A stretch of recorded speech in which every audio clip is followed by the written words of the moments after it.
बहुत सारे स्टूडेंट्स का कमेंट आ रहा था कि सर लोकस वाला क्वेश्चन सेलेक्ट करिए। लोकस वाले क्वेश्चंस को सॉल्व करने में कहीं ना कहीं अनकंफर्टेबल फील होता है। तो यार जेईई मेंस के पीवाईक्यू, इस पीवाईक्यू से हम लोग लोकस वाले क्वेश्चंस को कैसे आसानी से बनाए ये हम लोग समझेंगे। लेकिन हमेशा की तरह यही बोलेंगे कि एक बार इस क्वेश्चन को भी पहले खुद ट्राई करो, उसके बाद इसका सोल्यूशन देखना।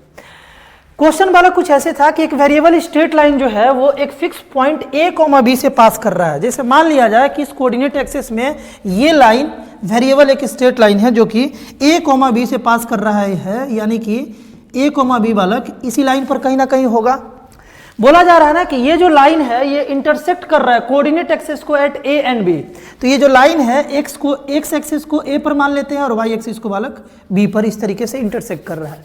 आगे बोला है कि o is the origin, o जो है ये ओरिजिन है। अगर o ओरिजिन है तो इसका कोऑर्डिनेट तो जानते हो 0,0 हो जाएगा, है ना। Then the locus of the centroid of the triangle OAB का जो बालक सेंट्रॉइड होगा उसका लोकस बताना है ना। सेंट्रॉइड तो जानते हो ना, मीडियंस का बालक इंटरसेक्शन पॉइंट। देखो सबसे पहले जिस पॉइंट का लोकस बताना है उस पॉइंट के कोऑर्डिनेट को तुम किसी वेरिएबल में मान लो। इन जनरल हम लोग h, k मानते हैं। तो ये सेंट्रॉइड है बालक, इसका कोऑर्डिनेट हम लोग लेट कर लेते हैं h, k। पहला स्टेप कंप्लीट हो गया, है ना। अब देखो ध्यान से, कोई ना कोई मैथमेटिकल कंडीशन लगाना है जिससे इक्वेशन बन जाए, है ना। कोई ना कोई मैथमेटिकल कंडीशन लगाना है। अब ध्यान से समझना मेरे बात को। एक पॉइंट मालूम है, ये दोनों पॉइंट अगर हम लोग h, k के टर्म में बता दें। सबसे पहले देखो इस पॉइंट का अगर कोऑर्डिनेट निकालना हो तो यार y कोऑर्डिनेट तो 0 है, क्योंकि x एक्सिस का कोई भी पॉइंट y कोऑर्डिनेट 0 होगा। x कोऑर्डिनेट को t मान लेते हैं, है ना। और यहाँ पर देखो, यहाँ पर मान लेते हैं कि y कोऑर्डिनेट जो है बालक वो u है और x कोऑर्डिनेट तो 0 होगा, क्योंकि y एक्सिस पर ये पॉइंट है तो x कोऑर्डिनेट 0 हो जाएगा।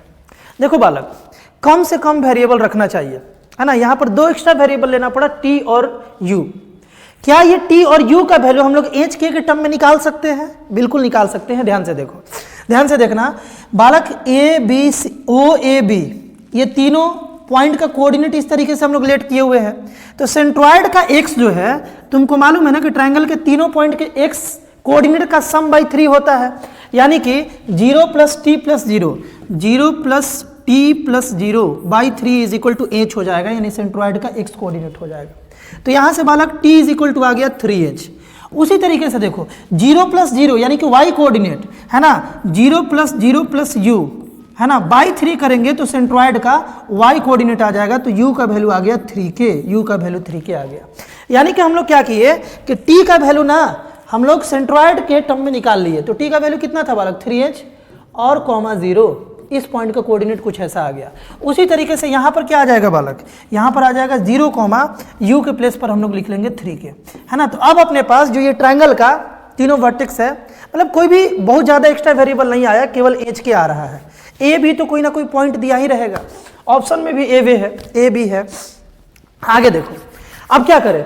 अब हम लोगों को मेरे भाई यहाँ पर कोई ना कोई एक मैथमेटिकल कंडीशन सोचना होगा, है ना। जो भी लग जाए, कोई फिक्स नहीं है कि ऐसा ही होना चाहिए, जो भी तुम्हारे दिमाग में आ जाए, जो भी यहाँ पर इस फिगर में दिख जाए, उस मैथमेटिकल कंडीशन का यूज करना है और ये सवाल बन जाएगा। जैसे एक बात देखो, ध्यान से देखो मेरे भाई। देखो यहाँ से यहाँ तक का जो स्लोप होगा इस लाइन का, है ना, जैसे मान लेते हैं कि ये P पॉइंट है, तो PA लाइन का जो स्लोप होगा वही BP लाइन का होगा, बालक, है ना। तो PA लाइन का मेरे भाई अगर हम लोग स्लोप निकालें, PA लाइन का बालक हम लोग अगर स्लोप निकालें तो ये कितना हो जाएगा? y2 - y1 by x2 - x1। तो y2 यहाँ पर कितना है? b - 0 हो गया बालक, b - 0 बाई a - 3h हो गया। ये किसका आ गया? PA का आ गया। दूसरा बात देखो, अगर हम लोग यहाँ पर स्लोप निकाले बालक, स्लोप निकाले BP का, तो BP का बालक स्लोप निकाले इस लाइन का, ये कितना आ जाएगा? ये आ जाएगा मेरे भाई 3k - b बाई 0 - a, है ना। और जाहिर सी बात है कि ये दोनों स्लोप एक ही लाइन का है। ऐसे स्लोप निकाले तो इसी लाइन का है, ऐसे स्लोप निकाले तो इसी लाइन का है, यानी दोनों स्लोप एक ही लाइन का है। तो ये स्लोप तो यार इक्वल होगा, यानी कि ये वाला जो वैल्यू है बालक ये बराबर हो जाएगा इसके, है ना। ये वाला जो वैल्यू है मेरे भाई ये जो है ये बराबर हो जाएगा ये दोनों स्लोप ही है और ये दोनों बालक बराबर हो जाएगा। ये बात तो तुमको समझ में आ गया होगा। तो ये मैथमेटिकल कंडीशन बालक अप्लाई हो गया। अब यहाँ से जल्दी से बना लिया जाए। क्या किया जाए मेरे भाई, देखो ये -a और b यानी कि -ab हो गया, इज इक्वल टू, इससे इसको मल्टीप्लाई करेंगे, डायरेक्ट करते हैं। देखो a इंटू 3, यहाँ पर 3ak हो जाएगा और -ab हो जाएगा मेरे भाई। और उसके बाद देखो यहाँ पर -3h इंटू यानी कि -9kh हो जाएगा, है ना। और उसके बाद माइनस माइनस प्लस यहाँ पर 3bh हो जाएगा, 3bh हो जाएगा। कोई दिक्कत है क्या? देखो ये और ये बालक कैंसिल हो गया।